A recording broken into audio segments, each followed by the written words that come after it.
Alors aujourd'hui, l'idée c'était de vous parler en fait d'une étude qu'on a réalisée en exclusivité avec Ipsos, qui avait pour but un peu de refaire le panorama des attentes des utilisateurs dans leur recherche immobilière et de comprendre aussi comment les innovations peuvent vous permettre de mieux réaliser votre métier et surtout de répondre aux attentes des utilisateurs et aussi comment les portails dans leur ensemble et au premier rang desquels Se Loger, Logikimo peuvent apporter un service aux utilisateurs et être plus efficaces pour vous.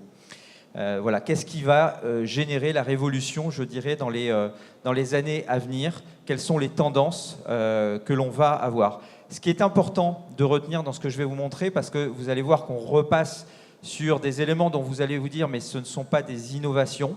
Ça n'est pas grave, puisqu'en fait l'idée, c'est que ce sont des tendances de fond et qu'il ne faut pas se dire qu'il y a des modes et qu'il y a la mode il y a 2 ans de la 3D par exemple, il y a 3 ans de la cartographie, ou etc. Ce ne sont pas des modes, ce sont des tendances de fond et de voir comment elles s'implantent au fur et à mesure dans nos usages quotidiens. Alors rapidement, mais je passerai juste pour vous représenter un petit peu Se Loger, Logikimo. Aujourd'hui, ce qui est important, c'est que voilà, nous sommes des acteurs 100% EMO, dédiés exclusivement à l'immobilier. Ce sont 800 collaborateurs qui sont dédiés à ce secteur pour près de 50 millions de visites par mois. Et ces 800 collaborateurs, ce sont 400 collaborateurs qui travaillent sur l'innovation, le produit, le développement des sites et des applications et justement qui s'intéressent à ces tendances. Alors la première tendance sur laquelle je voulais insister, c'est celle du rapport à l'image qui se transforme. L'image demeure la priorité numéro 1 des Français dans leur recherche immobilière. Alors je parlais justement de dire est-ce que finalement c'est un nouvel usage? Est-ce que l'image, la photo, ça ne fait pas 15 ans ou 20 ans qu'on en parle? Bien sûr, mais en fait, il n'y a pas que la photo, il n'y a pas que la photo HD. Vous savez qu'on est passé aussi sur les plans, la vidéo, la visite virtuelle, le homestaging. Voilà, ce sont des nouvelles tendances. Et que nous disent les Français par rapport à la photo? Eh bien, pour 81% des porteurs de projets immobiliers, ils souhaitent expérimenter des nouvelles technologies de l'image. C'est-à-dire avoir un enrichissement de leur expérience, et la première expérience qu'ils ont est une expérience digitale. Il ne faut pas bâcler la photo, il ne faut pas se dire que maintenant c'est un acquis, il suffit de poster 3, 4, 5 photos sur une annonce. Non, il faut vraiment les enrichir et apporter un contenu extrêmement qualitatif. C'est une tendance de fond et on est de plus en plus consommateurs de ce support. Juste vous donner quelques chiffres clés, quand on le prend sous un autre angle, c'est qu'aujourd'hui, 90% de l'information qui arrive au cerveau est une information visuelle. Lorsque vous parlez, lorsque je vous parle là, finalement, ce que je vous dis, ça retient 7% de votre concentration et vous vous intéressez surtout aux 93% qui sont mes gestes ou mon attitude sur la scène. L'image est fondamentale. Le cerveau traite aussi l'information visuelle 60 000 fois plus rapidement que l'information textuelle. Et surtout, ce qui est important, c'est ce que le texte a du mal à faire passer, sauf peut-être pour Charles Aznavour, c'est l'émotion. Et cette émotion, elle est fondamentale, et plus votre traitement de l'image sera qualitatif, sera performant, plus vous arriverez à transformer finalement la consultation sur le site en contact d'une personne. Je parlais au déjeuner avec un agent immobilier qui est passé exclusivement sur la visite virtuelle. Il donne beaucoup plus d'informations. La réalité, c'est qu'aujourd'hui, il traduit ça par finalement beaucoup plus de contacts et de visites lors de ces diffusions d'annonces. Alors pour ça, une des missions justement de Se Loger de Logique, c'est de vous aider, de faciliter pour vous l'utilisation de ces technologies. Vous avez sur la marketplace, le club des partenaires de Se Loger, un certain nombre de services qui vous sont proposés et sur lesquels on a négocié pour les agents immobiliers des tarifs particuliers. attirer la lumière, on parle de la photo, et là c'est une vraie tendance et une vraie évolution majeure. Je pense que s'il y a un événement à retenir, en tout cas sur Rent, en tout cas des nouvelles tendances, parce qu'on est plusieurs à en parler, c'est cette notion de la vidéo et de la visite à distance. Les Français nous disent, 59% des Français interrogés dans le cadre de cette étude nous disent on souhaiterait expérimenter la visite à distance. Vous avez tous eu le cas d'une personne qui était peut-être à Marseille et souhaitait visiter un bien à Paris, par exemple, ou le souhait de faire visiter à 10 personnes, mais pas forcément vouloir organiser 10 rendez-vous, eh bien, c'est un moyen, ou de ne pas trouver le bon horaire. La visite à distance peut être un moyen de répondre à ces attentes.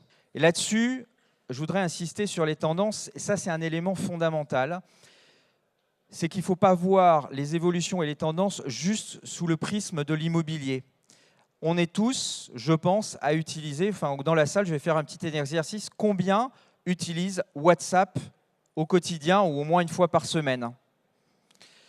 Combien utilisent la vidéo et les photos dans leurs échanges au quotidien? Vous êtes, je pense, extrêmement nombreux pour cela. Et en fait, nos usages, ils se portent dans tous les secteurs que l'on peut fréquenter. Typiquement, en Asie, les chauffeurs de taxi, lorsqu'ils vous donnent maintenant leur carte de visite, ce n'est pas une carte de visite avec un numéro de téléphone, c'est une carte de visite avec un WhatsApp, un numéro de WhatsApp pour les contacter et essayer de prendre une relation.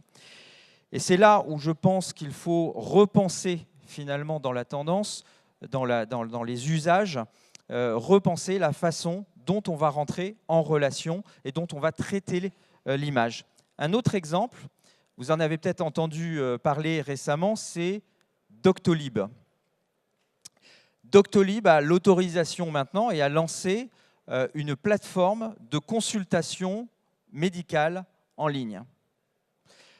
Qui aurait imaginé il y a encore 5 ou 10 ans que nous allions faire des consultations médicales en ligne? D'abord que ça allait être autorisé et que surtout les gens allaient passer le pas. On voit que l'usage de la relation à distance, de la relation visuelle change complètement. Et ça n'est pas perdre le contact avec ses utilisateurs. Alors dans ce cadre-là, on a pour le salon Rent lancé sur SeLoger+, un nouveau service qui est la première application de visite en ligne. C'est simple, en fait, vous êtes un agent immobilier, depuis votre smartphone, sur l'application, vous allez dire « je souhaite programmer, par exemple, demain à 15 h, une visite en ligne ».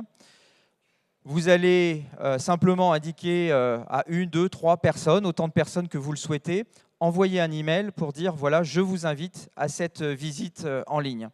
Les personnes vont simplement recevoir un lien et vont pouvoir se connecter demain à 15 h depuis leur smartphone sur une simple page web ou l'application pour pouvoir réaliser la visite en ligne dont je vous parlais. L'intérêt, c'est de montrer que vous êtes dans les usages, dans les attentes des consommateurs, des utilisateurs, dans une relation qui est moderne et nouvelle. Sur l'image, là encore, il faut aller un petit peu plus loin. C'est que l'image va de plus en plus influencer la recherche. Je pense qu'on est probablement, je vais faire un autre petit sondage, combien utilisent Google Images, c'est-à-dire lorsqu'ils font une recherche, quelle qu'elle soit, utilisent Google Images. On est très nombreux à rechercher par l'image et aussi à qualifier le besoin par l'image. Le Visual Search, c'est simplement de pouvoir analyser les images, d'en déduire des informations et de favoriser la recherche grâce à ces informations. Quelqu'un qui, par exemple, dira « je veux rechercher les biens situés dans un immeuble haussmannien » pourront, par exemple, simplement taper haussmannien et retrouver toutes les annonces qui correspondent avec un immeuble haussmannien. Et ça, on va pouvoir le faire de manière très dynamique, automatique, grâce au Visual Search. Et donc, mon point principal sur cette tendance, c'est que oui, l'image n'est pas quelque chose de nouveau, n'est pas une innovation en soi, mais l'usage que l'on en fait est de plus en plus répandu et surtout va sur de nouveaux usages comme la visite en ligne ou comme le visual search. D'où l'importance de bien soigner ces visuels. La deuxième tendance sur laquelle je voudrais revenir, c'est sur la manière de naviguer et la manière de faire ces recherches.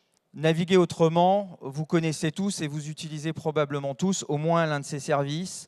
La cartographie, la géolocalisation sont des éléments qui sont maintenant bien ancrés dans nos usages quotidiens, que ce soit avec Uber, avec Blablacar, avec Waze. Là encore, je pense qu'on est tous dans ces usages-là. Donc, l'utilisateur attend de plus en plus ce type de service, y compris dans l'immobilier. Alors vous allez me dire, là aussi, la cartographie, la géolocalisation, ça n'est pas nouveau. On est sur beaucoup de portails à proposer ce type de service. La réalité, c'est quand même qu'il y a encore beaucoup de professionnels de l'immobilier qui ne géolocalisent pas, qui n'utilisent pas ces services de géolocalisation sur les portails et donc ne donnent pas le maximum de visibilité et de services qu'ils pourraient proposer pour démontrer leur expertise et leur notoriété locale. Que disent les Français? Eh bien, 68% des Français disent, et c'est un chiffre qui a plutôt évolué en croissance au cours des 2-3 dernières années, se disent intéressés par la cartographie dans leur recherche immobilière. On a pour cela développé et mis en œuvre sur Se Loger, mais sur l'ensemble de nos sites, et notamment Se Loger Neuf par exemple, la recherche cartographique. Mais ce qui est important, c'est de noter l'évolution des usages là-dedans. C'est que le nombre de personnes qui passent sur la cartographie est maintenant exponentiel, plus les mois passant. Mais finalement, dans la cartographie, il faut aller encore un peu plus loin, parce que vous allez me dire, une nouvelle fois, ça n'est pas nouveau. Ce qui est nouveau, c'est que ce que recherchent les utilisateurs dans la cartographie, ce n'est pas simplement la localisation du bien. C'est aussi de se dire, lorsque je recherche un bien, je vais rechercher une zone géographique, je vais rechercher quelque chose qui va être proche de ma famille, proche d'une école, proche de mon travail. Et donc finalement, savoir où je peux habiter, ce n'est pas simplement me dire où est le bien, mais est-ce qu'il correspond à mes habitudes quotidiennes. 86% des Français jugent donc essentiel ou important la proximité avec ces éléments. Et là, je vous cite un exemple justement de la cartographie, de comment on peut traiter de manière différente la recherche cartographie. C'est la recherche par temps de transport. Mais la recherche par temps de transport, la réalité de l'usage, c'est quoi? C'est que dans la plupart des recherches, vous ne recherchez pas seul un bien, vous recherchez en moyenne à 2,2 personnes un bien. C'est-à-dire généralement en couple. Et quand vous êtes en couple, et si vous êtes deux à travailler, généralement l'un va travailler à un certain endroit, l'autre à un autre endroit, mais vous êtes tous les deux à vouloir être à maximum 30 minutes en voiture, par exemple, de votre travail. Et vous souhaitez savoir quels sont les emplacements qui vous permettraient d'habiter à moins de 30 minutes de votre travail. C'est à partir de ces usages que l'on a développé la recherche par temps de transport à plusieurs. La possibilité de coupler des trajets différents. Voilà encore un usage qui vous montre l'évolution. Ça n'est pas simplement la cartographie pour positionner sur un lieu, mais la cartographie aussi dans la recherche de proximité. L'autre exemple que je pourrais citer dans la cartographie, vous savez qu'il y a depuis récemment, on propose sur les annonces qui sont géolocalisées la carte scolaire. Sur 17 villes françaises, on présente sur une annonce donnée les écoles, les collèges et les lycées qui dépendent d'un point de vue carte scolaire officiellement du bien. Ça, c'est un élément qui est clé dans la recherche. On l'a tous utilisé, mais on sait que c'est difficile d'y accéder. Eh bien, l'idée est de pouvoir proposer ce type de service. Et dans quelques temps, on proposera une recherche où on dira je souhaite connaître les annonces qui sont à proximité de tel lycée, par exemple. Voilà un usage nouveau de la cartographie. Là, on commence à rentrer dans des usages qui sont moins répandus que l'image ou que la cartographie. c'est la voix. Et la voix commence à entrer en scène. Alors aujourd'hui, 42% des Français utilisent la recherche vocale, pas spécialement dans l'immobilier. Ce n'est pas le pourcentage qui est utilisé dans l'immobilier, mais en général, avec Siri ou avec Google Home ou avec Amazon, etc. Les Français sont de plus en plus utilisateurs de la recherche vocale. Et si on regarde aux États-Unis, si on prend un petit peu plus de perspective, aujourd'hui, c'est plus de 50% des recherches qui se font par la voix. Alors justement, par rapport à cet usage, on a lancé au mois de juillet une nouveauté, alors qui était plus l'esprit de tester, de voir comment ça pouvait fonctionner, mais un premier service avec Google, en partenariat avec Google, un premier service autour de l'immobilier sur la recherche vocale. Ce service s'appelle Chloé. Et Chloé vous accueille sur Google Home et vous permet, si vous êtes enregistré sur vos alertes immobilières, de recevoir et d'interroger Chloé sur les nouvelles annonces qui sont publiées sur le site. Et pour montrer la tendance de fond que cela peut être, c'est un service que l'on n'a absolument pas communiqué. C'est un service qui était vraiment plus de l'ordre de, je dirais, du test, de voir comment l'appétence des gens pour ce type de service. Eh bien, aujourd'hui, ce sont près de 10 000 connexions sur Chloé qui se font chaque mois. C'est tout petit par rapport à nos restes d'audience, mais c'est juste pour montrer que c'est une habitude qui va aller grandissante chez les gens. Pour la petite anecdote, sur les 10 000 par mois, on en a eu 6 qui ont tenté de draguer Chloé, donc les usages sont multiples.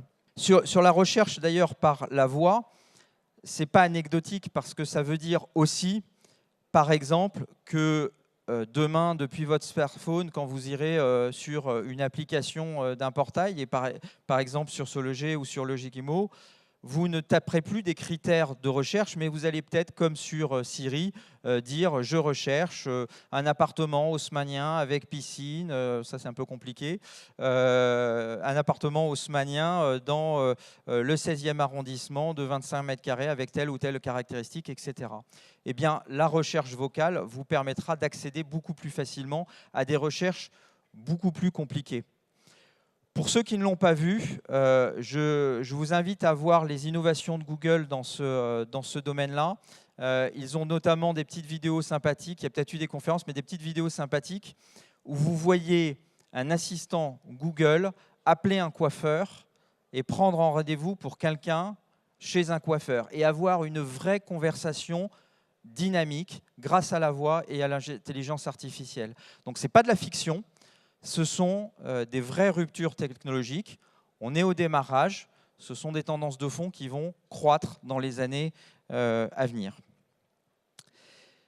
Quatrième tendance extrêmement importante dans les usages, c'est ce qu'on appelle le push.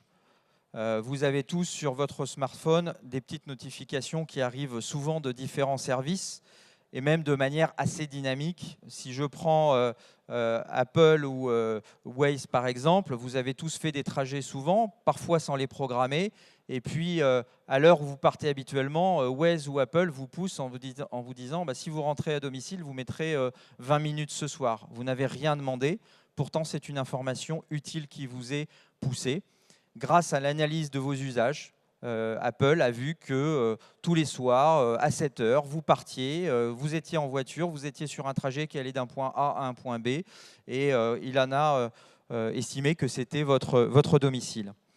Eh bien, aujourd'hui, ce qui est important, c'est que 86%, c'est un usage qui existe déjà, 86% des Français consomment du contenu qui leur est poussé. 59% des Français, d'ailleurs, déclarent avoir plus souvent recours à l'information poussée qu'il y a 5 ans, sous différentes formes. Évidemment, les push au travers des emails, au travers de la vidéo, au travers des réseaux sociaux, qui sont les usages qui sont poussés le plus fréquemment.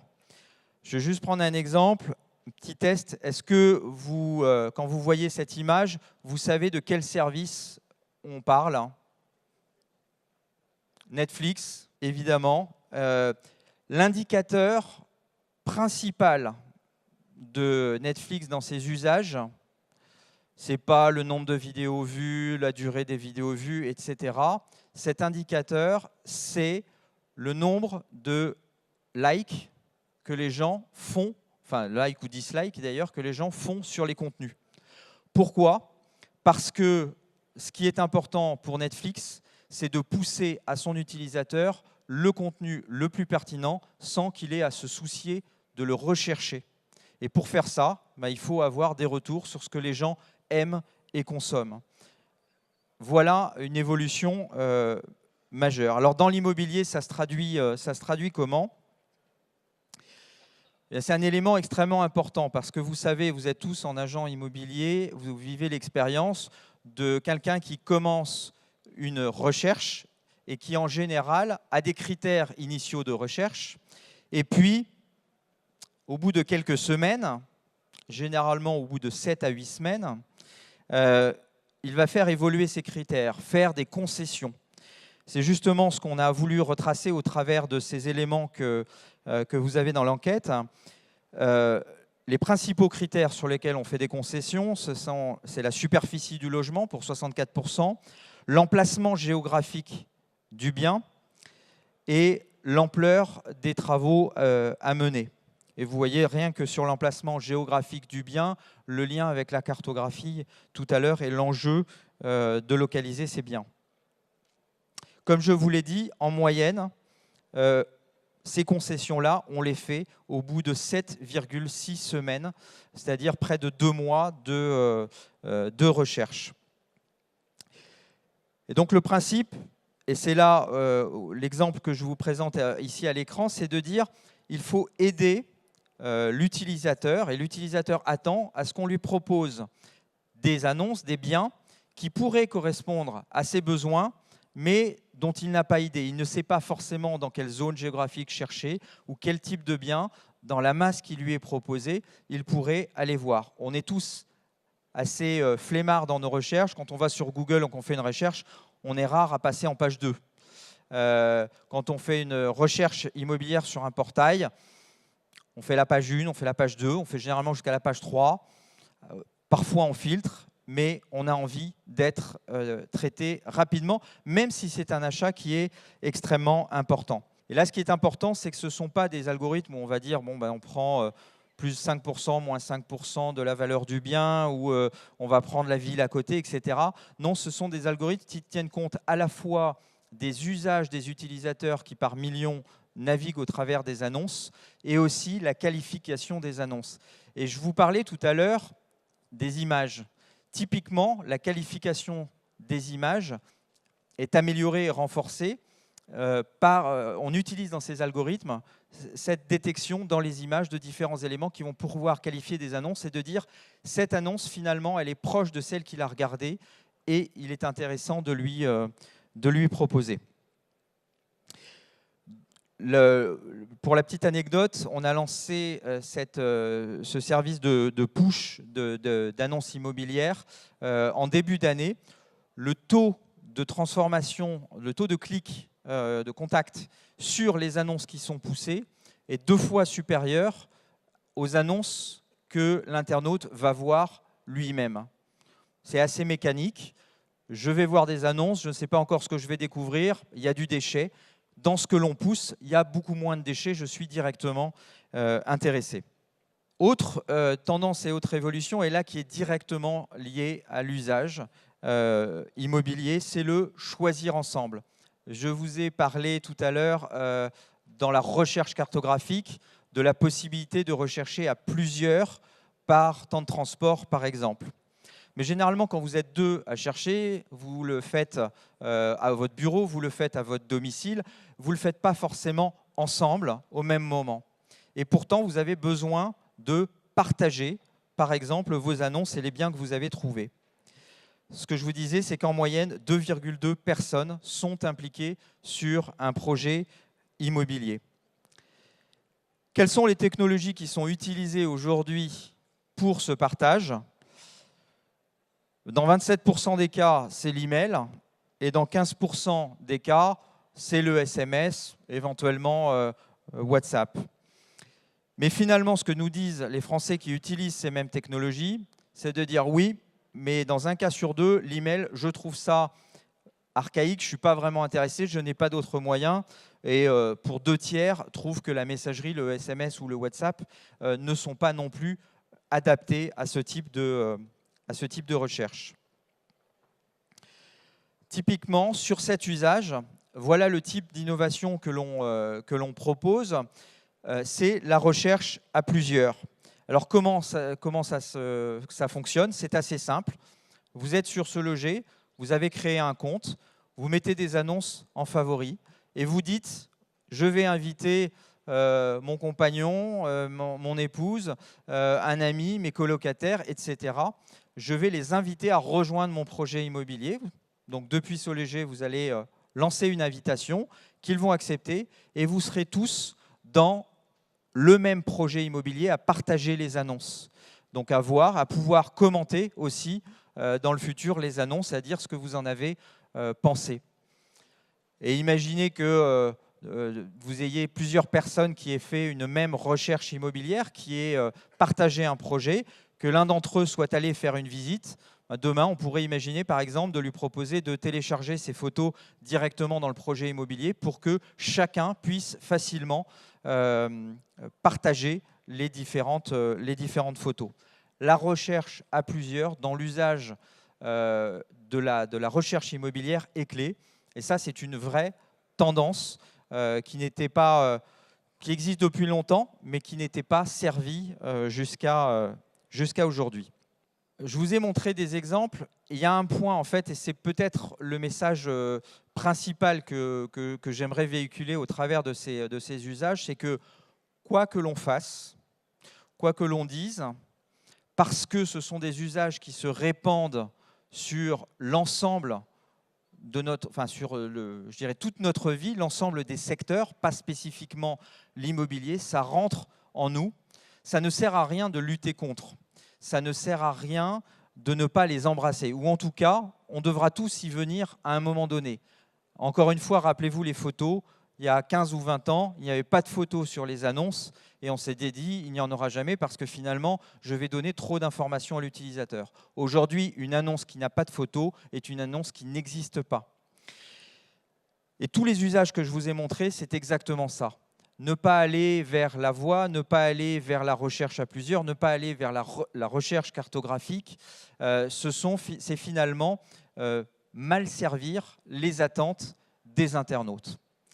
Et le rôle de l'agent immobilier là-dedans, finalement, ce qui est intéressant, c'est de savoir quelles sont les tendances des utilisateurs. Là aussi, on leur a demandé, est-ce que d'une manière générale, pas spécifiquement dans l'immobilier, vous faites moins ou plus appel à un expert dans votre projet qu'il y a 5 ans? À l'ère du « je peux faire tout seul », on me facilite la vie, et bien finalement, 35% font plus souvent appel à un expert et 17% font moins souvent appel à un expert. Donc ça, c'est plutôt une nouvelle qui est positive pour l'ensemble des populations d'experts dont les agents immobiliers font partie.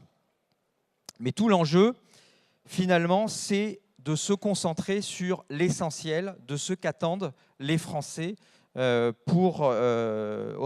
l'agent immobilier. Donc là, c'est un sondage, le sondage Ipsos que l'on a réalisé. Pour 85%, ils attendent d'abord un cadre, une sécurité légale. Ils se sentent rassurés de passer par un agent immobilier. Pour 79%, ils attendent une écoute attentive à leurs besoins, notamment dans leur processus de recherche qui parfois, comme vous l'avez vu, peut prendre plusieurs mois. Et puis, ils attendent d'être rassurés, accompagnés dans leur choix, aidés dans la négociation, par exemple. Et c'est ça qu'ils attendent d'un agent immobilier. Mais avant de passer par un agent immobilier, il faut convaincre de votre expertise digitale, de votre savoir-faire, que vous êtes finalement moderne, que vous allez leur apporter le service de meilleure qualité. Comment vous différencier finalement vis-à-vis de vos concurrents proches? Eh bien, c'est notamment en embrassant tous ces nouveaux usages, ces nouveaux services, et se dire comment je peux montrer mon professionnalisme au travers de photographie ou de visite virtuelle, au travers de la géolocalisation de mes biens, au travers de la visite virtuelle, etc., etc. Voilà, le message, je dirais, principal, ce qu'il faut retenir des usages, c'est que oui, il y a des tendances. Ce sont des tendances de fond qui mettent un certain temps à s'installer, mais surtout, plus vous serez à les embrasser tôt, plus vous convaincrez et vous tirerez bénéfice, je pense, des usages et des attentes des internautes au quotidien dans leur recherche immobilière. Voilà, j'espère qu'à travers de ces éléments, retenez les tendances, en tout cas nouvelles clés, qui sont la vidéo, la visite en ligne, la façon de rentrer en relation avec l'internaute, le messaging. Voilà, ça, ce sont des vraies tendances de fond, tout comme la voix. Voilà, je vous remercie. Et si vous avez des questions, ben, n'hésitez pas.